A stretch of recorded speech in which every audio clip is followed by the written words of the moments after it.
దీని చూడండి, మీకు డిఫరెన్స్ తెలిసిపోతుంది. పక్కన పెడతాను. ఓకే, దీని బోన్ సైజ్ చూడండి, దీని pass size, bone size. So కొంతమంది ఇట్లాంటి క్వాలిటీయే ఇంకొక ఫ్రాడ్ అవుతుంది. ఇట్లాంటి క్వాలిటీని పెట్టుకొని షో క్వాలిటీ అని అమ్మేస్తున్నారు. ఓకే, సో చాలా జాగ్రత్తగా అండి.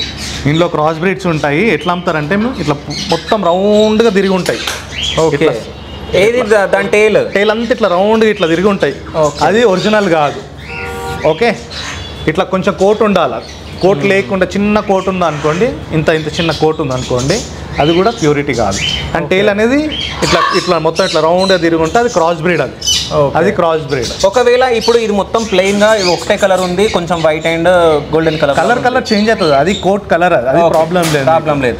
ఒకవేళ క్రాస్ బ్రీడ్ అయితే వేరే కలర్ వచ్చే ఛాన్స్ ఉంటుంది కదా, కలర్ తోటి అట్లా ఐడెంటిఫై చేయలేము. ఓకే, టైల్ అనేది రింగ్ ఇట్లా రౌండ్గా ఉండదు, ఇట్లా రింగ్ అట్లా ఉండదు. అది క్రాస్ బ్రీడ్. అంటే ఎందుకు అట్లా ఐడెంటిఫై చేస్తున్నారు కదా, ఎందుకు అట్లా వస్తుంది? ఎందుకు వస్తుంది అంటే ఒక ప్యూర్, ఇప్పుడు ఒక ఫీమేల్ ఉంది, ఇండిపెండెంట్ పార్టీలో పెంచుకోరు. అదేం చేస్తుంది, వేరే కుక్కలు వచ్చి బయటికి వెళ్ళినప్పుడు క్రాస్ అయిపోతాయి, మిక్స్డ్ బ్రీడ్స్ వస్తాయి, అది అమ్మేస్తారు.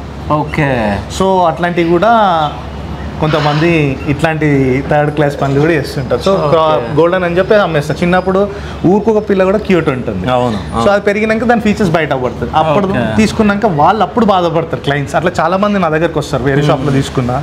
ఇంకా వద్దు నేను చెప్పాను, కానీ ఇంకా వాళ్ళ బ్యాడ్ ఎక్స్పీరియన్స్ మాతో షేర్ చేస్తుంటారు. సో నేను ఎప్పుడైనా ఏదైనా ఒకటే చెప్తున్నా, తీసుకునే ముందు జాగ్రత్తగా తీసుకోండి.